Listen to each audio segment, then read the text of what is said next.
نحمده ونصلي على رسوله الكريم أما بعد فأعوذ بالله من الشيطان الرجيم بسم الله الرحمن الرحيم الحمد لله رب العالمين الرحمن الرحيم مالك يوم الدين صدق الله العظيم. سورة فاتحه د قرآن هغه مختصر سورتو چې ده و آیاتو باندې مشتمله ده. خدای دې ټول قرآن پاک ډیر عظیم صورت ده، بلکې ټول قرآن پاک لپاره سوره فاتحه مثال داسې ده لکه بنیاد. په عربي چې د کوم شي نامونه ډیری هغه شاید دوره د اهمیت والی. د سوره فاتحه مختلف نامونه دي، هغه نامونه موږ ذکر کوو او وجه ذکر کوو چې دا نام ولې ده. اولنای نام هغه الفاتحه ده، تاسې وایي سورة الفاتحه.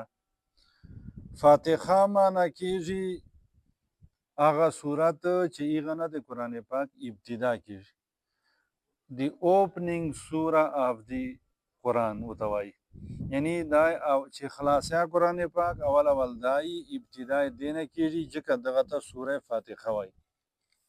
ایوه بله دا ده چې دې ته الکتاب وایي. الکتاب معنی کیږي مور، کتاب معنی خو قرآن پاک ته. دې ته الکتاب ولې وایي؟ وایي دې ته الکتاب ځکه وایي چې د ټول قرآن پاک چې ده په دې چې توحید بیان سلی ده چې الله تعالی یو ده، په دې چې رسالت بیان سلی ده، پیغمبر علیه السلام الله تعالی رسول ده، نبی ده، اخیرنای ده. په دې ټول قرآن پاک چې د آخرت ذکر ده چې بیا به سړی وفات کیږي، بیا به زمدای کیږي، حساب کتاب به. په دې ټول قرآن پاک چې د عبادت او د انسانانو هدایت والے خبرې دي، ټول خبرې په سوره فاتحه چې الله تعالی ذکر کړي دي. ابا موږ ان شاء الله ترجمه او تفسیر سره د هر یو امر نشاندهی کوو چې دا توحید ده، دا رسالت ده وغیره وغیره. ځکه دې ته الکتاب وایي. دې ته القرآن وایي. القرآن څه معنی؟ چې چوره تفصیلی توحید بیان سلی ده، تفصیلی رسالت بیان سلی ده، بعض الموت بیان سلی ده. ایغه نیچوړ په دې چې سته، په دې چې هر شایسته دي، ځکه دې ته هغه القرآن وایي. بله دا ده چې دې ته السبع المثانی وایي. سبع وایي اووه ته، مثانی چې بار بار دوهراو کیږي. که تاسې سوچ وکړو یو واحد صورت ته سوره فاتحه چې خامخا په لمانځه چې ویلی کیږي. حدیث مبارکه چې راځي کنه لا صلاة الا بفاتحة الکتاب، سوره فاتحه نه بغیر وکړه لمونځ کیږي نه. بل یو داسې صورت نسته. نورو چې تا ته اختیار ده، که ته سوره اخلاص تیری په دا 150 سپارو چې کوم ځای ته وایې، خو سوره فاتحه به خامخا ورسره وایې. دې نه پته ولګېدله چې دا صورت چوره د اهمیت حامل ده. بلکې یو ځای لیکلي دي داسې کولای سې چې یو صورت ته شروع که، مثال سورة الفجر دې شروع که، اوس یې منځ پرېږده، بس 3 آیاتونه له دې نه چې ډېر ووایې بس بیا سیخ راکوږ کوه. سوره فاتحه منځ نه سې پرېږده وایي، به ټوله وایي ټوله. مطلب دا ده چې که امام وایي دا یې مقتدیانو والویل دي، اگه ګوش یې بیا خو بیا خود وایي. دې نه پته ولګېدله چې دا چوره اهم شی ده. الله تعالی فرمایي پیغمبر علیه السلام ته ولقد آتیناک سبعا من المثانی والقرآن العظیم، ما تا ته بار بار چې دوهراو کیږي هغه مې در دي او قرآن مجید مې در ده. بیا سوره فاتحه قرآن مجید چې ولې نه ده که څه، دا خو اولنۍ حصه ده، خو دا یې سپیشل ورسره ذکر کړه چې ټول قرآن مې در ده او سوره فاتحه مې ورسره در ده. حالانکې سوره فاتحه په ټول قرآن چې ستا ده، داسې اهم صورت نه ده چې د موږ په پټو سترګو باندې څه وایو ډېر اهمیت ول صورت ده. بله دا ده چې دې ته سورة الشفا وایي. شفا تندرستی ته وایي، له بیماري نه ښه کېدلو ته وایي. لکه څرنګې د هغه غوښې د هډوکي د وجود چې کومونه جوړ ده دا بیماریږي، ګرمیګانو سردیګانو نه به یې بچ کوي، علاج به په کوي، خوراک به ورکوي. دغه رنګې د روح یو جسم لري، سترګې غوږونه هر شی لري لکه څرنګې دا وجود لري.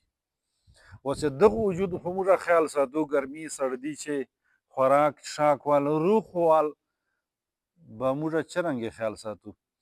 نو د روحاني بیماریګانو علاج عادت. تاسې به ډېرو خلکو نه جار لیدلي وایي هر شی ډېر دي خو زړه مې خوښي نه کوي. دا یې زړه ولې خوښي نه کوي؟ دا هغه روح نه وي خوشحال. د ذکر چې کمزوری ده دا سړی، المانجه چې کمزوری ده دا یو ځای مې کتل پرون، وی چې یو سړی په دې پیاږي چې زه خواهشاتو تابعداري کوم، چې څه زړه ورته وي بیا یې زه کوم.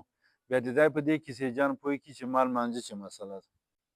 او قرآن مجید آیات یې پیش کړه چې فخلف من بعدهم خلف اضاعوا الصلاة واتبعوا الشهوات. نو که یو سړی یو نوجوان په دې پیدا چې ما نه خواهش تابعداري کېږي، بیا د دا څه کوي؟ دا د لمونځ دی روغ کړي، په جمع دی کې، په توجه سره دی کې، بیا به خواهشاتو پسې دی نه پرېږي. که چېرې یوه سړي ته دا معلومېدله چې یاره زه بدبخته یم، سره سمیږي مینه، مور ونه ناراضه ده بیا. ځکه عیسی علیه السلام وایي که نه ولم یکن جبارا عصیه، او زه الله تعالی بچه بدبخته نه یم لږلی، مانې زه مور ول فرمان بردار یم. او دریم نمبر باندې یو بل داسې هغه یې ذکر کړی که نه، علت یې ذکر کړی امازین وسوت که بیا پر زړه بیا ته توشم. بهرحال مقصد دا ده چې موږ جسماني هغه سهولیاتو پسې او هغه بیماري علاجو پسې هر شی خرچوو، خو روحاني علاج موږ غم نه ده کړی. روحاني علاج ښه سوکه ده، دا سوره فاتحه ده که نه.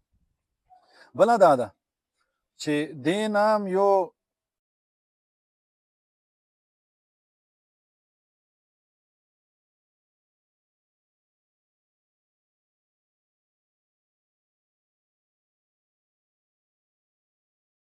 سورة الصلات ته. سورة الصلات نام ځکه ده چې که نوره رکوع ده، که سجدې دي، او که څه شی دي، ټولې دې سوره فاتحې تابع دي. اصل سوره فاتحه ده. سوره فاتحه په ټول مانجه چې اصل څه دي؟ سوره فاتحه ده چې دا اوس په انشاءالله موږ وایو، بیا ترجمه بیا کوو. بله دا ده چې دې یو نام سورة الرقیه ده. رقیه معنا دا ده چې ته دم ورکولی سې اوبو ته، دا ورتېرولی سې، اعوذ بالله بسم الله سره ورکولی سې. دغسې ماشوم ته لا بل داسې چې مسله ده سړی په عقیدې سره په اخلاص سره ورتېر کړي. په دوایي چې نسته د شفا مشکات چې یو حدیث ته، مشکات چې موږ ته استاد ویله چې د بیماري او د دوایي منځ چې یوه پرده وي، چې کله الله تعالی خوښه سي بیا پېښور نه دغسې راري یوې ستنې سره ښه سي. نو هغه پرده به لا په صدقې درې کې، الله بیا په نفلو درې کې، خو بیا به څه پکې تېره سوره فاتحه به پکې تېره. او بله دا ده